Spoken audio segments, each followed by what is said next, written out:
إن الحمد لله نحمده ونستعينه ونستغفره ونعوذ بالله من شرور أنفسنا ومن سيئات أعمالنا من يهده الله فلا مضل له ومن يضلله فلا هادي له وأشهد أن لا إله إلا الله وحده لا شريك له وأشهد أن محمدًا عبده ورسوله أما بعد فإن خير الحديث كتاب الله وخير الهدي هدي محمد صلى الله عليه وسلم وشر الأمور محدثاتها وكل محدثة بدعة وكل بدعة ضلالة وكل ضلالة في النار فأعوذ بالله السميع العليم من الشيطان الرجيم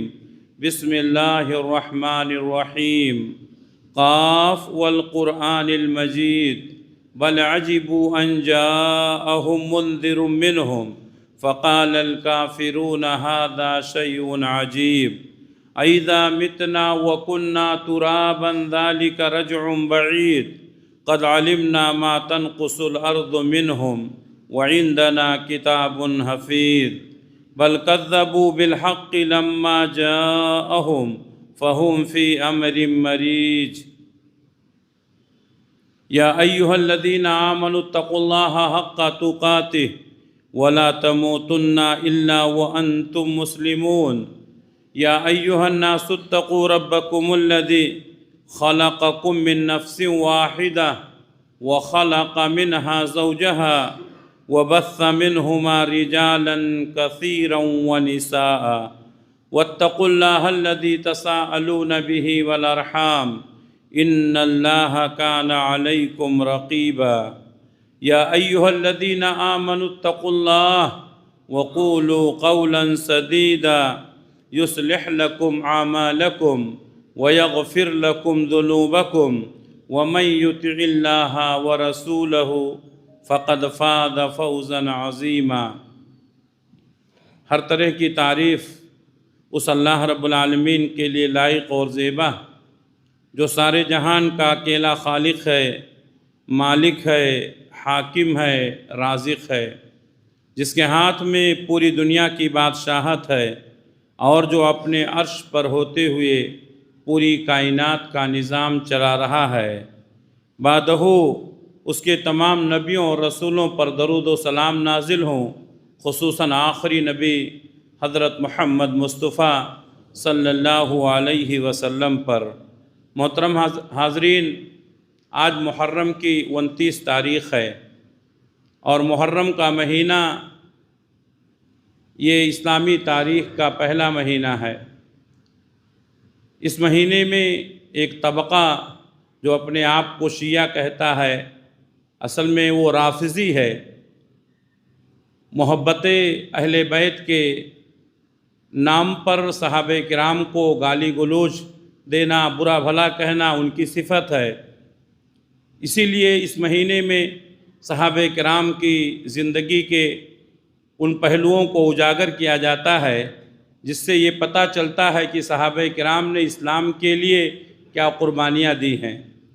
اسی مناسبت سے پچھلے جمعہ کے خطبے میں حضرت ابوبکر صدیق رضی اللہ تعالیٰ عنہ کے حیات و خدمات اور اس سے پہلے جمعہ میں حضرت عثمان غنی رضی اللہ تعالیٰ عنہ کے فضائل اور مناقب پر کچھ گفتگو کرنے کا موقع ملا تھا، اور آج کے جمعہ کے خطبے میں نے حضرت عمر بن خطاب رضی اللہ تعالیٰ عنہ کی شخصیت اور ان کے کارنامے پر کچھ روشنی ڈالنے کا ارادہ کیا ہے۔ اللہ سے دعا ہے کہ اللہ رب العالمین ہمیں صحابہ کرام کی تاریخ پڑھنے کی اور اپنے آپ کو بھی انہی کی طرح بنانے کی توفیق عنایت فرمائے۔ حضرت عمر بن خطاب رضی اللہ تعالیٰ عنہ یہ نبی صلی اللہ علیہ وسلم کے رشتے میں آپ کے سسر ہیں، یعنی حضرت عمر بن خطاب رضی اللہ تعالیٰ عنہ کی بیٹی اللہ کے نبی صلی اللہ علیہ وسلم کی زوجیت میں تھی۔ جو صحابہ مسلمان ہوئے وہ اللہ کے نبی صلی اللہ علیہ وسلم کی تبلیغ سے مسلمان ہوئے، ابوبکر صدیق رضی اللہ تعالیٰ عنہ کی تبلیغ سے مسلمان ہوئے، لیکن عمر بن خطاب رضی اللہ تعالیٰ عنہ کی شخصیت وہ ہے کہ اللہ کے نبی صلی اللہ علیہ وسلم نے جھولی پھیلا کر اللہ سے مانگا ہے۔ اللہ کے نبی صلی اللہ علیہ وسلم نے ایک بار دعا کی کہ اے اللہ، عمر بن خطاب یا ابو جہل، ان دونوں میں سے جو بھی تجھے زیادہ محبوب ہو اس کے ذریعے سے تو اسلام کی مدد فرما۔ اور اس کے بعد اللہ کے نبی صلی اللہ علیہ وسلم نے فرمایا کہ ان دونوں میں مجھے عمر بن خطاب زیادہ محبوب ہیں۔ تو گویا کہ عمر بن خطاب رضی اللہ تعالیٰ عنہ کو اللہ کے نبی صلی اللہ علیہ وسلم نے اللہ سے مانگا، نام لے کر کے مانگا۔ اور ایک اور حدیث میں ہے اللہم اید الاسلام بعمر بن الخطاب، اے اللہ عمر بن خطاب کے ذریعے سے اسلام کو قوت اور طاقت عطا فرما۔ تو اس بات سے پتہ چلتا ہے کہ عام صحابہ کے مقابل میں حضرت عمر بن خطاب رضی اللہ تعالیٰ عنہ کو یہ فضیلت حاصل ہے کہ اللہ کے نبی صلی اللہ علیہ وسلم نے آپ کا نام لے کر کے اللہ سے سوال کیا۔ حضرت عمر بن خطاب رضی اللہ تعالیٰ عنہ سابقین اولین میں سے ہیں، یعنی وہ چند صحابہ جو پہلے مسلمان ہوئے۔ تاریخ میں آتا ہے کہ حضرت عمر بن خطاب رضی اللہ تعالیٰ عنہ سے پہلے 35 یا 40 لوگ مسلمان ہوئے تھے، جن کو انگلیوں پہ گنا جا سکتا ہے، یعنی سابقین اولین میں سے ہیں عمر بن خطاب رضی اللہ تعالیٰ عنہ۔ ان کے ایمان لانے کا واقعہ یہ ہے کہ ان کے بہن فاطمہ اور ان کے بہنوئی سعید بن زید یہ دونوں مسلمان ہو چکے تھے۔ صحیح بخاری کی حدیث ہے، حضرت سعید بن زید جو ان کے بہنوئی ہیں کہتے ہیں کہ اسلام لانے کے جرم میں عمر بن خطاب نے ہم لوگوں کو رسیوں میں باندھ کر رکھا تھا، لیکن اللہ تبارک و تعالیٰ کا نظام دیکھیے۔ حضرت عمر بن خطاب رضی اللہ تعالیٰ عنہ جو مسلمان ہونے سے پہلے مسلمانوں کے اتنے بڑے دشمن تھے کہ کسی مسلمان کو یہ پسند نہیں کرتے تھے، اللہ تبارک و تعالیٰ نے ان کو اسلام کی دولت سے مالا مال کیا۔ اللہ کے نبی صلی اللہ علیہ وسلم کی خدمت میں پہنچے، اس وقت آپ مکہ کے کنارے دار ارقم میں قیام پذیر تھے۔ آپ صلی اللہ علیہ وسلم نے دار ارقم کا انتخاب اس لیے کیا کہ یہ مکہ سے ذرا دور پہاڑی کے دامن میں تھا۔ جو نئے مسلمان ہوتے تھے اللہ کے نبی صلی اللہ علیہ وسلم اسی دار ارقم میں مسلمانوں کی تربیت کرتے تھے۔ حضرت عمر بن خطاب رضی اللہ تعالیٰ عنہ دار ارقم کے دروازے پر پہنچے، معلوم ہوا کہ عمر بن خطاب آ گئے ہیں، تو صحابہ کرام ذرا ڈرے۔ اللہ کے نبی صلی اللہ علیہ وسلم نے فرمایا آنے دو، اگر نیت صحیح اور درست ہے تو ٹھیک، ورنہ کوئی بات نہیں ہے، انہی کی تلوار سے ان کی گردن اڑا دی جائے گی۔ اللہ کے نبی صلی اللہ علیہ وسلم نے دروازہ کھولا، حضرت عمر بن خطاب رضی اللہ تعالیٰ عنہ آپ کے سامنے حاضر ہوئے، کہا اللہ کے رسول میں مسلمان ہونے کے لیے آیا۔ مسلمانوں میں اتنی خوشی ہوئی، پہلی مرتبہ جو نعرہ تکبیر اللہ اکبر کا نعرہ لگایا گیا یہ اسی موقع پر تھا۔ حضرت عمر بن خطاب رضی اللہ تعالیٰ عنہ جب مسلمان ہوئے تو نعرہ تکبیر اللہ اکبر کا نعرہ لگایا گیا، اور یہ نعرہ اتنا پاورفل تھا، چند ہی افراد مسلمان ہوئے تھے، لیکن نعرہ تکبیر سے مکہ کی ساری پہاڑیاں گونج اٹھی، مکہ میں ایک ہنگامہ برپا ہو گیا۔ صحابہ کرام کہتے ہیں کہ جس دن سے عمر بن خطاب رضی اللہ تعالیٰ عنہ مسلمان ہوئے اس دن سے اسلام بڑھتا رہا، اس کے بعد اسلام کبھی کمزور نہیں ہوا۔ حضرت عمر بن خطاب رضی اللہ تعالیٰ عنہ کے ذریعے سے اللہ تبارک و تعالیٰ نے اسلام کو قوت اور طاقت عطا فرمائی۔ حضرت عمر بن خطاب رضی اللہ تعالیٰ عنہ عشرہ مبشرہ میں سے ہیں، وہ 10 صحابہ جن کا نام لے کر کے اللہ کے نبی صلی اللہ علیہ وسلم نے جنت کی بشارت سنائی ہے، اس میں دوسرے نمبر پر حضرت عمر بن خطاب رضی اللہ تعالیٰ عنہ ہیں، اور ابو بکر صدیق رضی اللہ تعالیٰ عنہ کے بعد اس امت کے سب سے افضل ترین انسان، یہ تمام مسلمانوں کا متفقہ فیصلہ ہے۔ بھلے ہی کسی صحابی کو کوئی مقام و مرتبہ حاصل ہو، لیکن اس امت میں انبیاء کے بعد پہلے نمبر پر ابو بکر صدیق اور دوسرے نمبر پر عمر بن خطاب رضی اللہ تعالیٰ عنہ ہی ہیں۔ اللہ کے نبی صلی اللہ علیہ وسلم اس سے پہلے چھپ چھپ کر عبادت کرتے تھے، صحابہ کرام چھپ چھپ کر عبادت کرتے تھے۔ حضرت عمر بن خطاب رضی اللہ تعالیٰ عنہ جب مسلمان ہوئے تو مسلمانوں کو لے کر کے پہلی مرتبہ بیت اللہ میں داخل ہوئے اور کہا کہ اب ڈرنے کی ضرورت نہیں ہے، عمر مسلمان ہو گیا ہے۔ سوچئے کتنی قوت ملی ہوگی مسلمانوں کو، کتنی طاقت ملی ہوگی مسلمانوں کو یہ پہلا موقع تھا کہ حضرت عمر بن خطاب رضی اللہ تعالیٰ عنہ کے ایمان لانے کے بعد مسلمان بیت اللہ میں علی الاعلان نماز پڑھنے کے لیے حاضر ہوئے۔ حضرت عمر بن خطاب رضی اللہ تعالیٰ عنہ بہت مضبوط رائے والے تھے، ان کی رائے ہمیشہ بہت اچھی اور درست ہوا کرتے تھے۔ اللہ تبارک و تعالیٰ نے حضرت عمر بن خطاب رضی اللہ تعالیٰ عنہ کے رائے کی تائید فرمائی ہے۔ آپ صلی اللہ علیہ وسلم ہر کٹھن موقع پر حضرت عمر بن خطاب رضی اللہ تعالیٰ عنہ سے مشورہ لیتے تھے۔ جب مسلمانوں کی تعداد بڑھی اور اذان دینے کے سلسلے میں اللہ کے نبی صلی اللہ علیہ وسلم نے مشورہ کیا کہ نماز کے لیے اطلاع کیسے دی جائے، تو بہت سارے مشورے آئے، جس میں عمر بن خطاب رضی اللہ تعالیٰ عنہ کا مشورہ تھا کہ اذان دی جائے۔ چنانچہ بعد میں یہی طریقہ رائج ہوا۔ حضرت عائشہ صدیقہ رضی اللہ تعالیٰ عنہ پر الزام لگایا گیا، جس کو ہم واقعہ افک کے نام سے جانتے ہیں۔ سورہ نور میں اللہ تبارک و تعالیٰ نے اس واقعے کو بیان کیا ہے۔ اللہ کے نبی صلی اللہ علیہ وسلم نے بہت سارے صحابہ سے مشورہ کیا، لیکن عمر بن خطاب رضی اللہ تعالیٰ عنہ کا مشورہ بالکل الگ تھا۔ عمر بن خطاب رضی اللہ تعالیٰ عنہ نے کہا سبحان اللہ ھذا بہتان عظیم، اللہ کی ذات پاک ہے، یہ تو بہت بڑا بہتان ہے۔ اور پھر حضرت عمر بن خطاب رضی اللہ تعالیٰ عنہ کے رائے کے مطابق اللہ تبارک و تعالیٰ نے سورہ نور میں آیت نازل فرمائی۔ سب سے پہلے مسلمانوں میں اگر امیر المومنین کا کسی کو خطاب ملا ہے تو وہ عمر بن خطاب رضی اللہ تعالیٰ عنہ۔ اس سے پہلے ابو بکر صدیق رضی اللہ تعالیٰ عنہ مسلمانوں کے خلیفہ کہے جاتے تھے، لیکن امیر المومنین کا جو لقب ملا، خطاب ملا، سب سے پہلے کس کو ملا؟ حضرت عمر بن خطاب رضی اللہ تعالیٰ عنہ کو ملا۔ اللہ کے نبی صلی اللہ علیہ وسلم نے حضرت عمر بن خطاب رضی اللہ تعالیٰ عنہ کے متعلق فرمایا لو کان بعدی نبیا لکان عمر، اگر میرے بعد نبوت کا سلسلہ جاری ہوتا اور کسی کو نبی بنانا ہوتا تو وہ کون ہوتے؟ عمر بن خطاب ہوتے۔ میرے بھائیوں، یہ کتنی فضیلتیں ہیں حضرت عمر بن خطاب رضی اللہ تعالیٰ عنہ کی۔ اللہ کے نبی صلی اللہ علیہ وسلم نے ایک بار خواب میں دیکھا۔ قبل اس کے کہ میں خواب کا تذکرہ کروں، میں آپ کو بتا دوں کہ نبی کا خواب یہ اللہ کی طرف سے وحی ہوتا ہے، یہ ہمارے اور آپ کے خواب کی طرح نہیں ہوتا ہے۔ اللہ کے نبی صلی اللہ علیہ وسلم نے خواب میں دیکھا کہ میں جنت میں ہوں، دیکھا کہ ایک سونے اور چاندی کا محل ہے۔ آپ صلی اللہ علیہ وسلم وہاں قریب گئے، دیکھا کہ ایک عورت وہاں بیٹھ کر وضو کر رہی ہے۔ پیارے نبی صلی اللہ علیہ وسلم نے اس عورت سے پوچھا یہ کس کا محل ہے، اتنا حسین اور خوبصورت ہے، سونے اور چاندی کا ہے؟ تو اس عورت نے کہا کہ یہ عمر بن خطاب کا محل ہے۔ گویا کہ جنت میں عمر بن خطاب کے محل کو اللہ کے نبی صلی اللہ علیہ وسلم نے دیکھا، وہ سونے اور چاندی کا تھا۔ اللہ کے نبی صلی اللہ علیہ وسلم کہتے ہیں کہ میرا ارادہ ہوا کہ باہر سے تو دیکھ لیا ہوں، اندر داخل ہو جاؤں اور دیکھ لوں کہ اندر کا منظر کیا ہے۔ پھر مجھے حضرت عمر بن خطاب رضی اللہ تعالیٰ عنہ کی غیرت یاد آ گئی کہ حضرت عمر بن خطاب بڑے غیرت والے ہیں، ان سے پہلے ان کے مکان میں، محل میں حاضر ہونا یہ مناسب نہیں ہے۔ پیارے نبی صلی اللہ علیہ وسلم نے یہ سوچ کر کے اس محل میں آپ نے انٹری نہیں کی، داخلہ نہیں لیا۔ آپ صلی اللہ علیہ وسلم نے صبح کے وقت جب خواب بتایا تو آپ نے اس واقعے کا تذکرہ کیا کہ میں عمر کی غیرت کو یاد کیا اور اس محل کے اندر نہیں گیا۔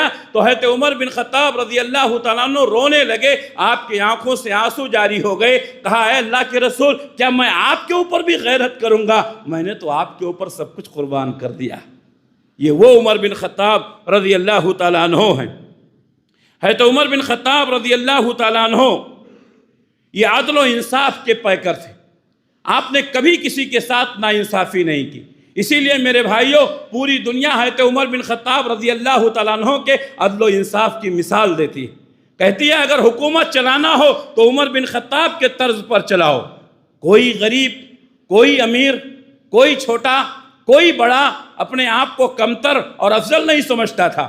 حضرت عمر بن خطاب رضی اللہ تعالیٰ عنہ کے فیصلے، آپ کے عدل و انصاف اس قدر مشہور ہوئے۔ حضرت عمر بن خطاب رضی اللہ تعالیٰ عنہ کے کئی واقعات ہیں۔ ایک واقعہ میں آپ کے سامنے ذکر کرتا ہوں۔ یمن کے اندر ایک شہر ہے جس کا نام صنعاء ہے۔ صنعاء میں چند آدمیوں نے مل کر کے ایک لڑکے کو قتل کر دیا، اس کو سولی پر چڑھا دیا۔ معاملہ حضرت عمر بن خطاب رضی اللہ تعالیٰ عنہ کے پاس پہنچا۔ حضرت عمر بن خطاب رضی اللہ تعالیٰ عنہ نے تفتیشی ٹیم تیار کی اور لوگوں کو تفتیش کے لیے پتہ لگانے کے لیے بھیجا۔ چند ہی دنوں میں ان مجرمین کا قاتلین کا پتہ چل گیا۔ 6 لوگ تھے جنہوں نے اس لڑکے کو قتل کیا تھا اور اس کو سولی پر چڑھا دی تھی۔ حضرت عمر بن خطاب رضی اللہ تعالیٰ عنہ نے دربار خلافت سے یہ فرمان جاری کیا کہ جتنے لوگ اس بچے کے قتل میں شامل تھے سب کو سولی دے دی جائے۔ بڑے بڑے صحابہ نے کہا امیر المومنین 6 لوگوں کو ایک بچے کے لیے قتل کرنا اور سولی پر چڑھانا یہ مناسب نہیں ہے۔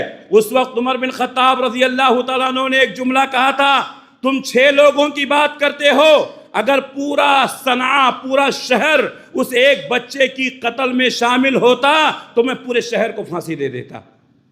میرے بھائیوں، حکومتیں ایسی نہیں چلا کرتی ہیں، اقتدار ایسے ہی نہیں ملتا ہے۔ اگر حکومت چلانا ہے تو اپنی رعایا کے ساتھ انصاف کرنا ہوگا، اور جو لوگ اپنی رعایا کے ساتھ انصاف نہیں کرتے ہیں وہ سن لیں، ان کی حکومتیں زیادہ دیر تک نہیں رہیں گی۔ جب ایک کمزور اپنے آپ کو کمزور محسوس کرے گا اس کو انصاف نہیں ملے گا، نہ عدلیہ سے انصاف ملے گا اور نہ حکمرانوں کی طرف سے انصاف ملے گا، اس کے دل میں بغاوت کی چنگاری پیدا ہوگی۔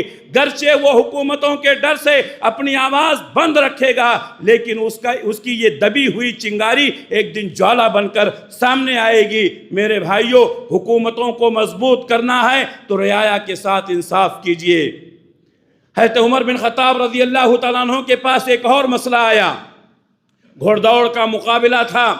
عمر بن عاص رضی اللہ تعالیٰ عنہ ملک شام کے گورنر تھے۔ ان کے لڑکے اور ایک عیسائی نوجوان کے درمیان گھوڑ دوڑ کا مقابلہ ہوا۔ عیسائی نوجوان آگے نکل گیا۔ عمر بن عاص رضی اللہ تعالیٰ عنہ کے بیٹے نے، چونکہ ان کے باپ گورنر تھے اس لیے عیسائی نوجوان پر بھڑک اٹھے، کہا میں گورنر کا بیٹا، تو مجھ سے آگے جائے گا۔ چنانچہ انہوں نے کوڑا نکالا اور اس عیسائی نوجوان کو مار دیا۔ بس کیا تھا معاملہ؟ سارے کے سارے لوگ جانتے تھے کہ عمر کے دربار میں انصاف ملتا ہے۔ وہ عیسائی نوجوان شام سے مدینہ آیا، مدینے آ کر کے عمر بن خطاب رضی اللہ تعالیٰ عنہ کی خلافت میں مقدمہ پیش کیا۔ حضرت عمر بن خطاب رضی اللہ تعالیٰ عنہ نے پیغام بھیجا کہ عمر بن عاص اپنے بیٹے کو لے کر فوراً مدینہ حاضر ہو جائے۔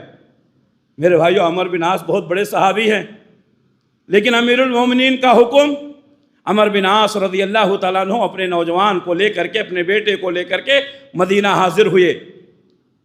حضرت عمر بن خطاب رضی اللہ تعالیٰ عنہ اس نوجوان سے کہتے ہیں کھڑے ہو جاؤ اور اپنی فریاد کرو۔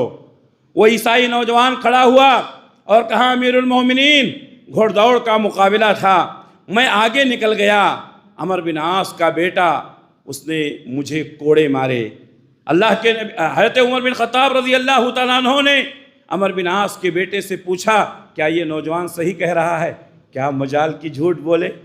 عمر بن خطاب کے سامنے وہ نوجوان اقبال جرم کرتے ہوئے اپنی گردن جھکا لیا۔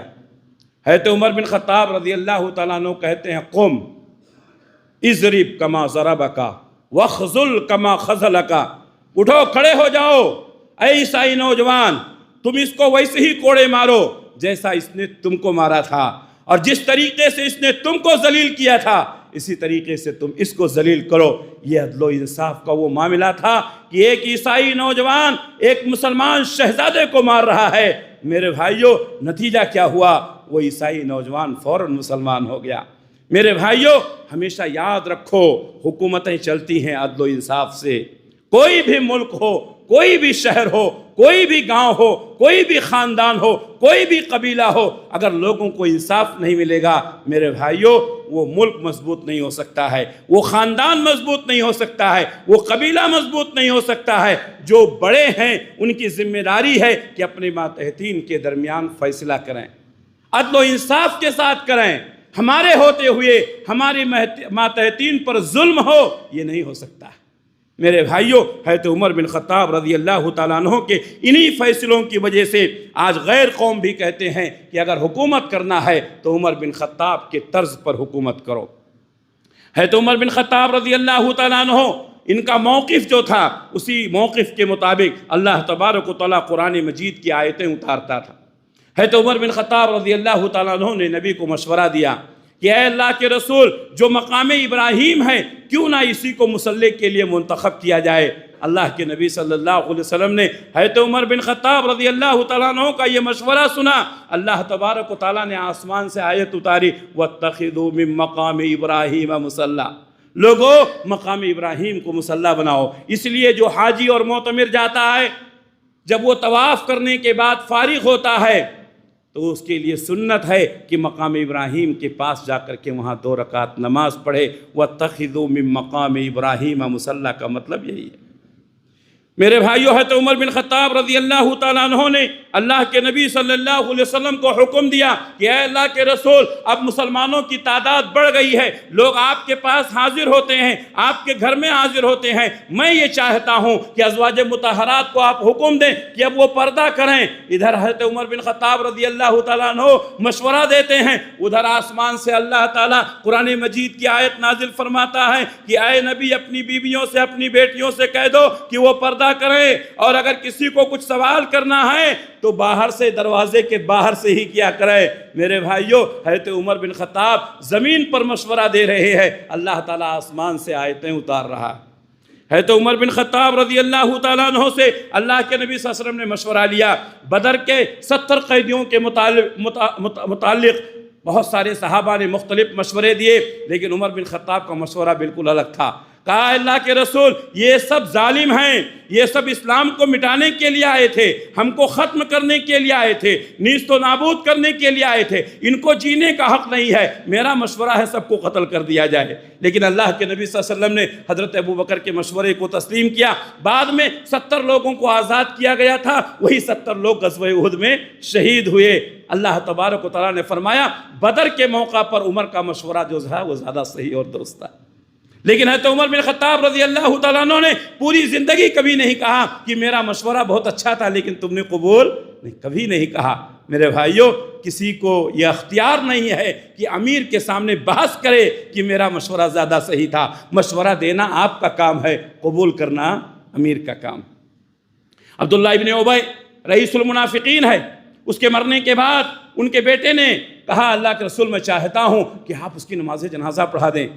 رئیس المنافقین زندگی بھر نبی کو تکلیف پہنچاتا رہا، صحابہ کو تکلیف پہنچاتا رہا، اللہ کے نبی صلی اللہ علیہ وسلم نے اس کی نماز جنازہ پڑھائی۔ حضرت عمر بن خطاب رضی اللہ تعالیٰ عنہ نے اللہ کے نبی صلی اللہ علیہ وسلم کا ہاتھ پکڑ لیا، کہا حضور آپ اس کی نماز جنازہ پڑھا رہے ہیں، پوری زندگی آپ کو تکلیف پہنچایا۔ تو اللہ کے نبی نے کہا اللہ نے مجھے اختیار دیا، چاہوں تو پڑھاؤں، چاہوں تو نہ پڑھاؤں۔ چنانچہ آپ نے پڑھا دیا۔ اس کے بعد اللہ تبارک و تعالیٰ نے آسمان سے قرآن کی آیت اتاری، کسی نبی کے لیے یہ مناسب نہیں ہے اور کسی مومن کے لیے یہ مناسب نہیں ہے کہ مشرک اور منافق کی نماز جنازہ پڑھائیں اور ان کے لیے دعا کریں۔ اس کے بعد آپ صلی اللہ علیہ وسلم نے کسی منافق کی نماز جنازہ نہیں پڑھائی۔ یہاں بھی حضرت عمر بن خطاب رضی اللہ تعالیٰ عنہ کی مشورے کی تائید ہوئی۔ حضرت عمر بن خطاب رضی اللہ تعالیٰ عنہ وہ صحابی ہیں جن کے متعلق اللہ کے نبی نے فرمایا کہ عمر بن خطاب جس گلی سے گزرتے ہیں، انسان چھوڑو شیطان بھی وہ گلی چھوڑ کے بھاگ جاتا ہے۔ شیطان کبھی حضرت عمر بن خطاب رضی اللہ تعالیٰ عنہ کا سامنا نہیں کر سکتا ہے۔ بتائیے کوئی انسان ایسا پیدا ہوا، یہ فضیلت ملی تو کس کو ملی؟ عمر بن خطاب رضی اللہ تعالیٰ عنہ کو ملی۔ اللہ کے نبی صلی اللہ علیہ وسلم کے صحابہ اجازت ملنے کے بعد مکہ سے مدینہ ہجرت کر رہے ہیں، سب چھپ چھپ کر کر رہے ہیں۔ کیوں؟ اس لیے کہ لوگوں کو معلوم ہو جائے گا تو ان کو مارا جائے گا، ستایا جائے گا، تکلیف دی جائے گی۔ لیکن میرے بھائیوں، یہ شیر ببر کعبۃ اللہ کے صحن میں پہنچتا ہے، کعبۃ اللہ کے دروازے پر کھڑے ہو کر کے حضرت عمر بن خطاب رضی اللہ تعالیٰ عنہ نے اعلان کیا، اے لوگوں سن لو، اے لوگوں سن لو، لوگ چھپ چھپ کر ہجرت کر رہے ہیں، میں بھی کل ہجرت کرنے والا ہوں۔ عمر بن خطاب کل مکہ سے مدینہ جانے والا ہے۔ جس کو اپنی بیوی کو بیوہ اور اپنے بچوں کو یتیم بنانا ہو وہ آ کر کے میرا مقابلہ کرے۔ میرے بھائیوں، یہ ڈائیلاگ تھا، یہ روب تھا، یہ اعلان تھا۔ میں کہتا ہوں حضرت عمر بن خطاب رضی اللہ تعالیٰ عنہ اکیلے مکہ کے کتنے لوگوں کا مقابلہ کرتے، لیکن کبھی کبھی ایک آواز، ایک ڈائیلاگ انسان کو پاورفل بنا دیتا ہے۔ انسان کو طاقتور بنا دیتا ہے۔ اس اعلان کا فائدہ یہ ہوا کہ مکہ کا کوئی بھی شخص حضرت عمر بن خطاب رضی اللہ تعالیٰ عنہ کے مقابلے کے لیے نہیں آیا۔ میرے بھائیو، یہ کون ہے؟ یہ عمر بن خطاب رضی اللہ تعالیٰ عنہ ہیں، جنہوں نے علی الاعلان ہجرت کی اور لوگوں کو چیلنج کیا۔ پیارے نبی صلی اللہ علیہ وسلم نے حضرت عمر بن خطاب رضی اللہ تعالیٰ عنہ کے متعلق فرمایا کہ یہ فتنوں کے لیے ایک مضبوط دروازہ ہیں، مضبوط دروازہ ہیں، جس کو ہم یہ کہتے ہیں کہ یہ صدر دروازہ ہے۔ جب تک یہ زندہ ہیں، جب تک یہ دروازہ نہیں کھلے گا، فتنے رونما نہیں ہوں گے۔ میرے بھائیوں، پیارے نبی صلی اللہ علیہ وسلم سے جب آپ نے یہ خطاب سنا تو حضرت عمر بن خطاب رضی اللہ تعالیٰ عنہ نے پوچھا کہ بتاؤ وہ دروازہ کھولا جائے گا کہ توڑ دیا جائے گا؟ تو اللہ کے نبی صلی اللہ علیہ وسلم نے فرمایا وہ دروازہ توڑ دیا جائے گا، کھلے گا نہیں، توڑ دیا جائے گا۔ یہ اشارہ تھا کہ حضرت عمر بن خطاب رضی اللہ تعالیٰ عنہ کو شہید کیا جائے گا۔ میرے بھائیوں، اور آپ دیکھیے تاریخ، حضرت عمر بن خطاب رضی اللہ تعالیٰ عنہ کے زمانے تک کسی فتنے نے سر اٹھانے کی ہمت نہیں کی، لیکن عمر بن خطاب رضی اللہ تعالیٰ عنہ کے بعد جو فتنہ شروع ہوا وہ آج تک ختم نہیں ہوا ہے۔ کتنے فتنے اٹھے، سبائیوں کا فتنہ اٹھا، خوارج کا فتنہ اٹھا، اور اسی طریقے سے مرتدین کا فتنہ اٹھا، کتنے فتنے اٹھے۔ حضرت عمر بن خطاب رضی اللہ تعالیٰ عنہ کے زمانے میں ان فتنوں کو سر اٹھانے کی ہمت نہیں ہوئی۔ میرے بھائیوں، یہ عمر بن خطاب رضی اللہ تعالیٰ عنہ ہیں جن کے متعلق اللہ کے نبی نے فرمایا کہ یہ دروازہ ہیں، یہ جب تک یہ دروازہ بند ہے فتنے رونما نہیں ہو سکتے ہیں۔ آپ اتنے سخت تھے۔ حضرت عمر بن خطاب رضی اللہ تعالیٰ عنہ بہت ساری خصوصیات کے حامل تھے۔ آج یہ جو سن ہجری ہے، آج میں نے بتایا محرم کی 29 تاریخ سن 1447 ہجری، بہت سے لوگوں کو ہجری معلوم ہی نہیں۔ سن ہجری کا آغاز کس نے کیا؟ عمر بن خطاب نے کیا۔ یہ بھی انہی کی نصیب میں ہوا۔ حضرت عمر بن خطاب رضی اللہ تعالیٰ عنہ دربار خلافت میں بیٹھے ہوئے ہیں، آپ کے سامنے کچھ دستاویز پیش کیے گئے، کچھ ڈاکومنٹس پیش کیے گئے۔ حضرت عمر بن خطاب نے پوچھا یہ کیا ہے؟ تو کہا یہ دستاویز ہیں۔ کہا کب کے ہیں؟ کہا فلاں مہینے کا۔ کہا کون سے سن کا؟ اب سن کسی کو معلوم نہیں تھا، وہ اس وقت عیسائی سن چل رہا تھا۔ حضرت عمر بن خطاب رضی اللہ تعالیٰ نے صحابہ سے مشورہ کیا، ہم اپنی ایک پہچان بنائیں گے، ہم اپنی ایک پہچان بنائیں گے۔ اور سن ہجری کا آغاز ہوا، بہت سارے مشورے آئے، اگر اس مشورے کو بتاؤں تو میرا وقت ختم ہو جائے گا۔ میں صرف اتنا بتانا چاہتا ہوں کہ یہ سن ہجری جو جاری ہوا ہے حضرت عمر بن خطاب رضی اللہ تعالیٰ عنہ کے زمانے میں جاری ہوا ہے۔ حضرت عمر بن خطاب رضی اللہ تعالیٰ عنہ اللہ سے بہت ڈرنے والے تھے، بہت خوف کھانے والے تھے، اتنا بہادر انسان، اتنا قوت اور طاقت والا انسان، شیطان گلی چھوڑ کر بھاگ جاتا تھا، لیکن اللہ سے بہت ڈرتے تھے۔ ایک دفعہ حضرت عمر بن خطاب رضی اللہ تعالیٰ عنہ نے ایک غلام کو ڈانٹ دیا، وہ کچھ مسئلہ لے کر کے آیا تھا، آپ نے اس کو ڈانٹ دیا۔ تھوڑی دیر کے بعد حضرت عمر بن خطاب رضی اللہ تعالیٰ عنہ کو احساس ہوا کہ میں تو امیر المومنین ہوں، میں تو مسلمانوں کا سردار ہوں، کوئی غریب آدمی اگر میرے پاس آیا تو کتنی امیدیں لے کر آیا ہوگا، اور میں اس کو ڈانٹتا ہوں۔ اللہ اکبر! آج کوئی ذمہ دار، کوئی صدر، کوئی سیکریٹری، کوئی امیر بن جاتا ہے تو یہ سمجھتا ہے میں ہی ہوں جو کچھ ہوں۔ میرے بھائیوں، اللہ تعالیٰ نے آپ کو مقام دیا ہے، آپ بڑے ہیں اس لیے کہ آپ سے چھوٹے لوگ ہیں، آپ بڑے ہیں، آپ چھوٹوں کے درمیان انصاف کیجئے۔ حضرت عمر بن خطاب رضی اللہ تعالیٰ عنہ کو یہ احساس ہوا، سیدھا مسجد میں پہنچے، وضو کیا، مصلی پر کھڑے ہوئے 2 رکعت نماز پڑھی اور اللہ کے سامنے روتے رہے، گڑگڑاتے رہے، کہا اے اللہ، عمر کی کیا حیثیت تھی؟ عمر اونٹ چرانے والا، عمر در در بھٹکنے والا، لیکن اے اللہ تو نے عمر پر احسان کیا، تو نے عمر کو ایمان کی دولت سے مالا مال کیا اور پھر مسلمانوں کو امیر بنایا۔ اے عمر تو اکڑتا ہے، تیرے پاس ایک غریب آتا ہے تو اس کو ڈانٹتا ہے۔ حضرت عمر بن خطاب رضی اللہ تعالیٰ عنہ اپنی داڑھی پکڑ کر روتے رہے یہاں تک کہ آپ کے آنسوؤں سے آپ کی داڑھی تر ہو گئی۔ کہا تو امیر جب بن جاتا ہے تو غریبوں پر ظلم کرتا ہے، اتنا روئے، اتنا گڑگڑائے کہ پوری داڑھی تر ہو گئی۔ میرے بھائیوں، اللہ سے ڈرو، میرے بھائیوں، اللہ سے ڈرو. یہ حکومت، یہ سلطنت، یہ اقتدار، یہ عمارت، یہ ذمہ داریاں زیادہ دنوں تک نہیں رہتی ہیں. ان کا غلط فائدہ مت اٹھاؤ. اپنے ماتحتین پر ظلم نہ کرو ورنہ اللہ کے یہاں مجرم مانے جاؤ گے. کسی غریب کی بد دعا مت لو، کسی غریب کی بد دعا مت لو. لوگوں کے درمیان انصاف کرو. اگر امیر آدمی بھی، بڑا آدمی بھی غریب کو انصاف نہیں دلائے گا تو غریب بیچارہ کہاں جائے گا؟ میرے بھائیوں، حضرت عمر بن خطاب رضی اللہ تعالیٰ عنہ امیر المومنین ہیں، لیکن رات میں گشت کرتے ہیں تاکہ رعایا کا پتہ لگائیں. کوئی رعایا میں پریشان تو نہیں ہے، کوئی ہماری اقتدار میں پریشان تو نہیں ہے. اور حضرت عمر بن خطاب رضی اللہ تعالیٰ عنہ نے رات میں گشت کر کے کتنے بڑے بڑے کارنامے انجام دیے یہ میں بتا نہیں سکتا ہوں. میرے پاس بڑی لمبی لسٹ ہے، اگر میں ان کو بتاؤں گا تو میرا وقت ختم ہو جائے گا. حضرت عمر بن خطاب رضی اللہ تعالیٰ عنہ نے رات میں گشت کر کے رعایا کا خیال رکھا. امیر سمجھا کہ میں امیر ہوں، میری ذمہ داری ہے. عمر بن خطاب رضی اللہ تعالیٰ عنہ کہتے ہیں کہ دریا کے کنارے اگر کسی بکری کے کھر میں کوئی کانٹا چبھ جائے تو اے عمر، قیامت کے دن تجھے جواب دینا ہوگا کہ میں نے تجھے مسلمانوں کا امیر بنایا تھا، تو نے راستوں کو درست کیوں نہیں کروایا؟ بکریوں کے پیر میں کانٹے چبھے. میرے بھائیوں، حضرت عمر بن خطاب رضی اللہ تعالیٰ عنہ امیر المومنین بننے کے بعد نہ صرف مسلمانوں کا بلکہ جانوروں کی حفاظت کا بھی خیال کرتے تھے. حضرت عمر بن خطاب رضی اللہ تعالیٰ عنہ نے ایک سسٹم بنایا، لوگوں کو فوج میں بھرتی کیا، پولیس کا محکمہ قائم کیا، ائمہ اور موذنین کی تنخواہیں مقرر کی. حضرت عمر بن خطاب رضی اللہ تعالیٰ عنہ نے مساجد کی تعمیر کروائی. حضرت عمر بن خطاب رضی اللہ تعالیٰ عنہ نے بڑے بڑے کارنامے دیے. اللہ کے نبی صلی اللہ علیہ وسلم نے حضرت عمر بن خطاب رضی اللہ تعالیٰ عنہ کی بڑی فضیلت فرمائی. حضرت عمر بن خطاب رضی اللہ تعالیٰ عنہ کی زندگی کا ایک بہت بڑا کارنامہ بیت المقدس فتح ہوا. حضرت عمر بن عاص رضی اللہ تعالیٰ عنہ فوج کے کمانڈر ہیں.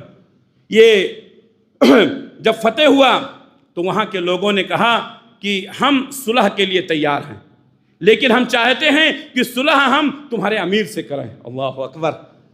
حضرت عمر بن خطاب رضی اللہ تعالیٰ عنہ کے پاس پیغام بھیجا گیا کہ بیت المقدس فتح ہو چکا ہے اور یہاں کے لوگ صلح کے لیے تیار ہیں. میرے بھائیوں، کیا واقعہ تھا. عمر بن خطاب رضی اللہ تعالیٰ عنہ اپنے غلام کے ساتھ، ایسا بتایا جاتا ہے کہ اگر 10 سال حضرت عمر بن خطاب رضی اللہ تعالیٰ عنہ زندہ ہوتے تو دنیا کے چپے چپے میں اسلام کا جھنڈا لہراتا.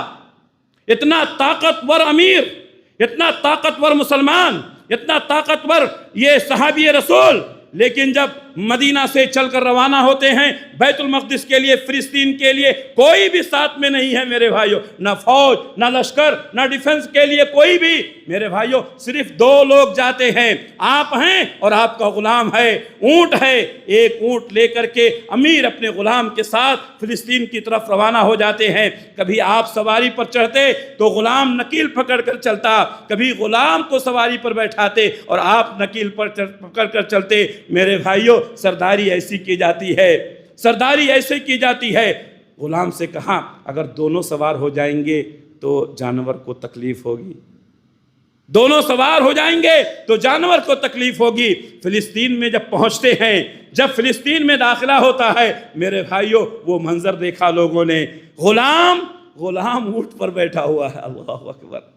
غلام اونٹ پر بیٹھا ہوا ہے. مسلمانوں کا سب سے بڑا امیر جس کی مثال آج تک دی جاتی ہے، اونٹ کی نکیل پکڑ کر چل رہا ہے. اللہ اکبر. فلسطین کے لوگوں نے دیکھا، سمجھا کہ جو بیٹھا ہوا ہے وہ امیر ہے، جو چل رہا ہے وہ غلام ہے. حضرت عمر بن عاص رضی اللہ تعالیٰ عنہ آگے بڑھے، امیر المومنین سے معانقہ کیا، مصافحہ کیا. تب لوگوں کو معلوم ہوا کہ یہ امیر ہے.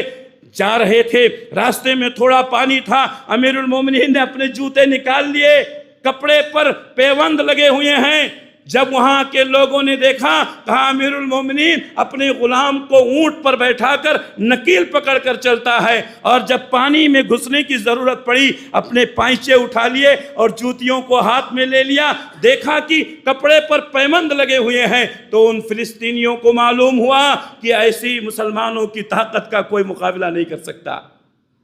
کپڑے پر پیوند لگے ہوئے ہیں، جوتیاں ہاتھ میں ہیں، ایک ہاتھ میں نکیل ہے، اونٹ پر غلام بیٹھا ہوا ہے۔ میرے بھائیو، یہ منظر حضرت عمر بن خطاب رضی اللہ تعالیٰ عنہ نے پیش کیا۔ اللہ کے نبی صلی اللہ علیہ وسلم نے حضرت عمر کے علم کی بشارت سنائی۔ حضرت عمر بن خطاب رضی اللہ تعالیٰ عنہ اللہ کے نبی سے بے انتہا محبت کرتے تھے۔ جب بھی اللہ کے نبی صلی اللہ علیہ وسلم کوئی اعلان کرتے، سب سے پہلے آپ کھڑے ہوتے۔ ایک دفعہ غزوہ تبوک کے موقع پر آپ نے اپنی آدھی جائیداد نبی صلی اللہ علیہ وسلم کے حوالے کی اور کہا آدھا اپنے گھر میں چھوڑ کر آیا ہوں۔ حضرت عمر بن خطاب رضی اللہ تعالیٰ عنہ مدینے میں ہیں، اللہ سے دعا کرتے ہیں، کہتے ہیں اے اللہ، آخر میں میری ایک ہی تمنا ہے، آخر میں میری ایک ہی تمنا ہے، مجھے شہادت کا مقام مل جائے، مجھے شہادت کا مقام مل جائے، اور وہ بھی تیرے نبی کے شہر میں۔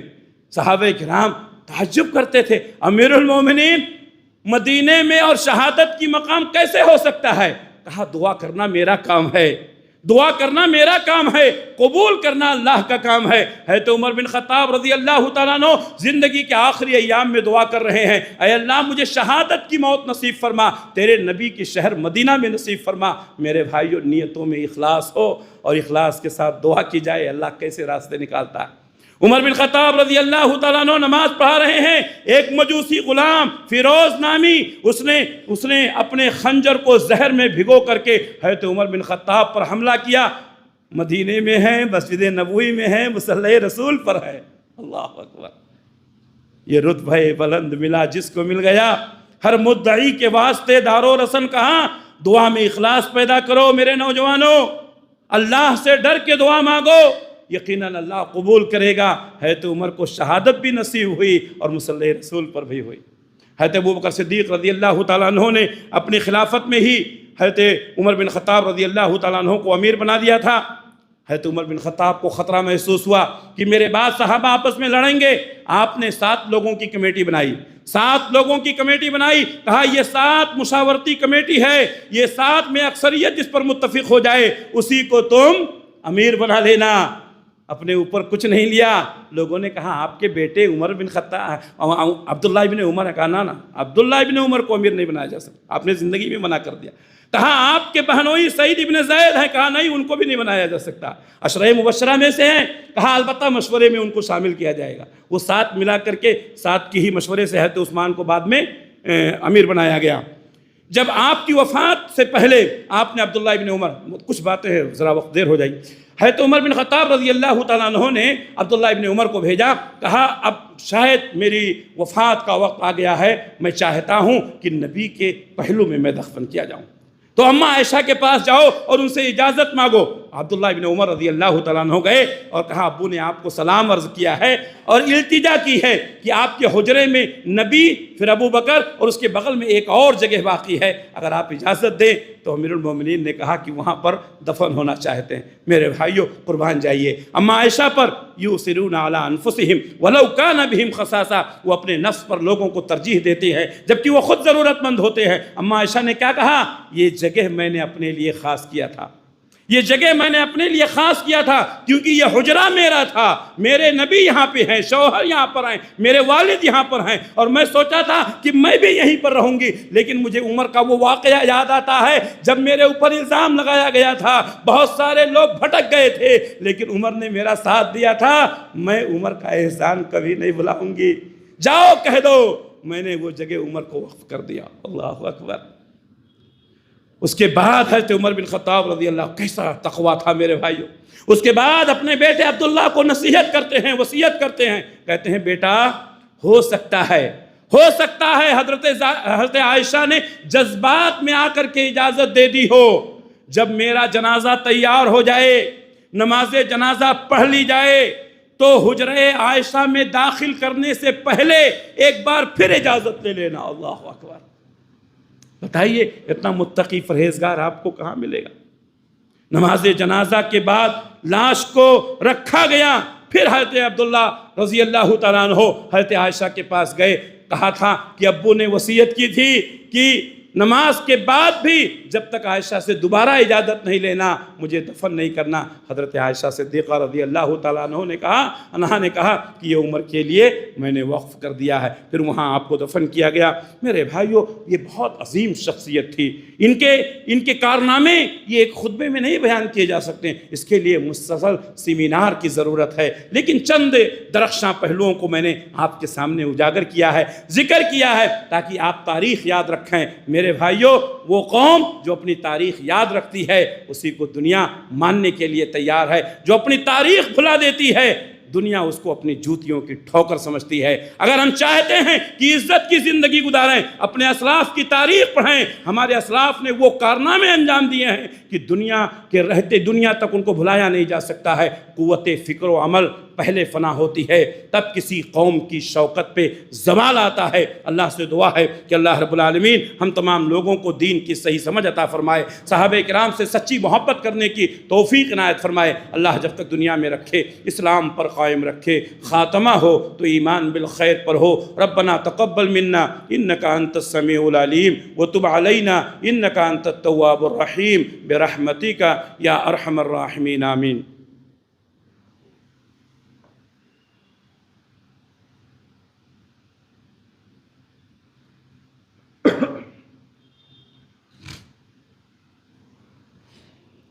الحمد لله نحمده ونستعينه ونستغفره ونعوذ بالله من شرور أنفسنا ومن سيئات أعمالنا، من يهده الله فلا مضل له ومن يضلله فلا هادي له، وأشهد أن لا إله إلا الله وحده لا شريك له، وأشهد أن محمدا عبده ورسوله، أما بعد فإن خير الحديث كتاب الله وخير الهدي هدي محمد صلى الله عليه وسلم، وشر الأمور محدثاتها وكل محدثة بدعة وكل بدعة ضلالة وكل ضلالة في النار۔ فأعوذ بالله السميع العليم من الشيطان الرجيم، بسم الله الرحمن الرحيم، إن الله وملائكته يصلون على النبي يا أيها الذين آمنوا صلوا عليه وسلموا تسليما، اللهم صل على محمد وعلى آل محمد كما صليت على إبراهيم وعلى آل إبراهيم إنك حميد مجيد، اللهم بارك على محمد وعلى آل محمد كما باركت على إبراهيم وعلى آل إبراهيم إنك حميد مجيد، اللهم انصر من نصر دين محمد صلى الله عليه وسلم وجعلنا منهم، واخذل من خذل دين محمد صلى الله عليه وسلم ولا تجعلنا منهم۔ عباد الله رحمكم الله، إن الله يأمر بالعدل والإحسان وإيتاء ذي القربى وينهى عن الفحشاء والمنكر والبغي يعظكم لعلكم تذكرون، اذكروا الله يذكركم ودعوه يستجب لكم ولذكر الله أكبر، واقم